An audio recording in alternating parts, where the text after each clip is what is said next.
چند باتیں میں عرض کرنا چاہتا ہوں اور نبیوں کے ذریعے سے بتایا کہ ہمیں کون سا کام کرنا ہے، کون سا کام نہیں کرنا ہے۔ من رأى منکم منکرا فلیغیرہ بیدہ وإن لم یستطع فبلسانہ وإن لم یستطع فبقلبہ وذلک اضعف الایمان۔ محترم بزرگوں، دوستو،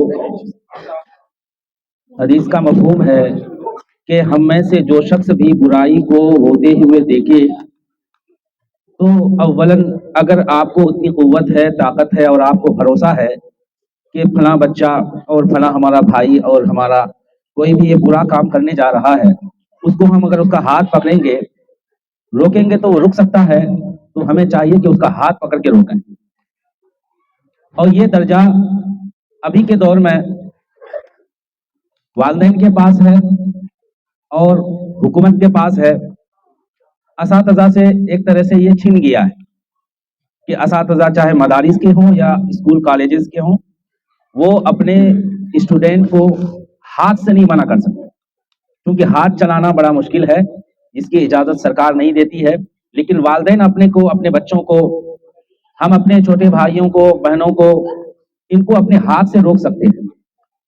اور اگر ہم نہیں روک پائیں، جس طرح سے ہم لوگ ہوئے، اساتذہ جتنے بھی ہیں، جو لوگ ہیں اسکول کے ہوں، مدارس کے ہوں، جہاں کے بھی ہوں، ان کا درجہ یہ رہ جاتا ہے کہ وہ اپنی بات سے اس برائی کو روکیں۔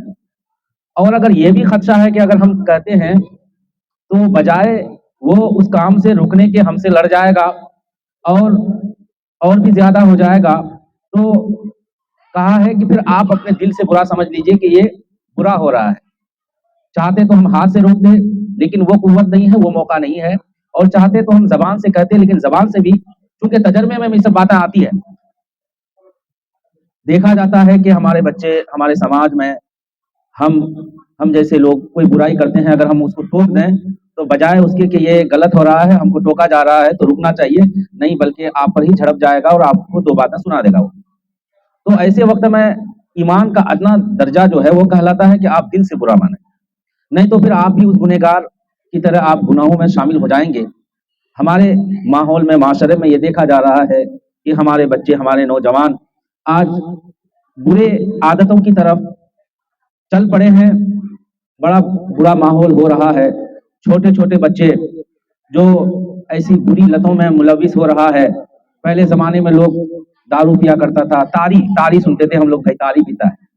اب تاری تو ویسی ہے، اب شراب اس سے بھی زیادہ ڈرائی، مطلب سوکھی چیزوں کا جو ہے نشہ، جو ایک سولیشن ٹائپ کا آتا ہے، اس کو لے کے سنتے ہیں۔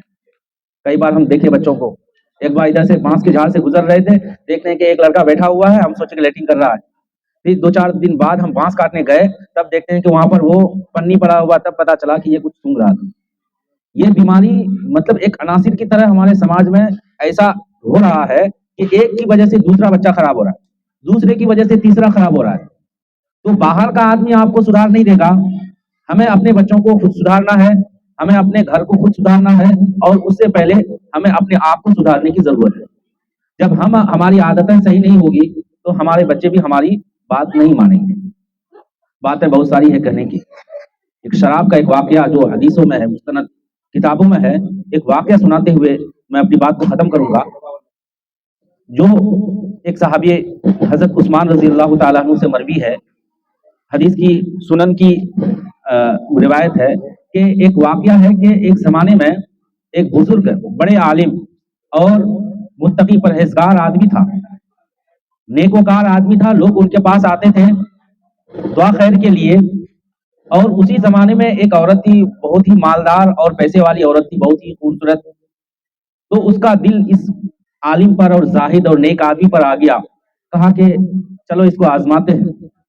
تو اس زمانے کے جو بڑے نیک آدمی تھے، وہ عورت اس کو خبر بھجوائی کہ ان کو یہاں ہمارے پاس بلائیے، جو نیک آدمی ہیں، بزرگ آدمی ہیں، اور ان کو دھوکے سے بلایا اور اپنے ایک نوکر کو بھیجا کہ جائیے اور فلاں بزرگوں کو جا کے کہیے کہ آپ ہمارے ہاں آئیں، آپ کے لیے ایک مقدمہ ہے اور جس کے آپ گواہ ہیں۔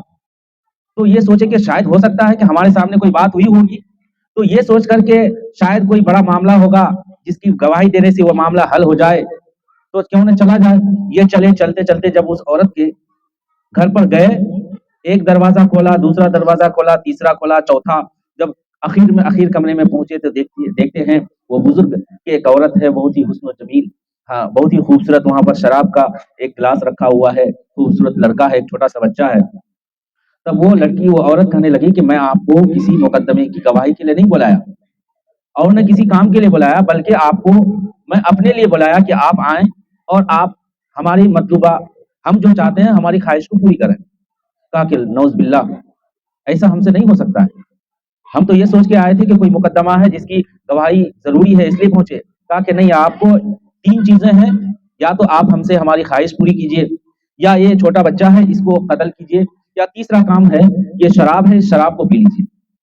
تو یہ پشو پیش میں پڑ گئے کہ اب کوئی چارہ نہیں ہے, اور وہ چیلنج کرنے لگی کہ اگر آپ یہاں سے بھاگنے کی کوشش کریں گے تو میں چیخوں گی, چلاؤں گی, اور آپ کا جو جتنا بھی اعمال ہے, لوگوں میں جو شہرت ہے, بزرگ آدمی, نیک آدمی ہے, یہ سب آپ کا منٹوں میں ختم ہو جائے گا.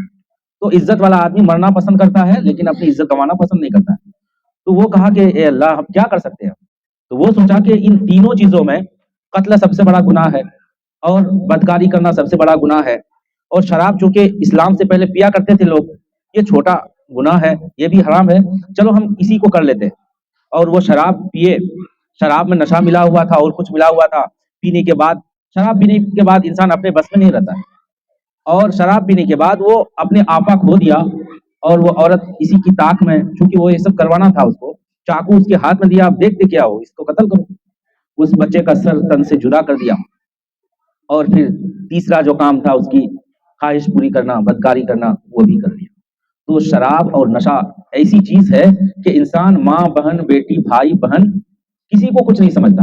یہ ہم سے ڈھکا چھپا ہوا نہیں ہے, ہم لوگ دیکھتے ہیں کسی سے چھپا ہوا نہیں ہے. جب آدمی پی کے آتا ہے تو گھر میں ایسی ایسی گالیاں دیتا ہے کہ اس کو یہ علم نہیں رہتا کہ یہ میری ماں ہے, یہ میری بہن ہے, یہ میری بیٹی ہے.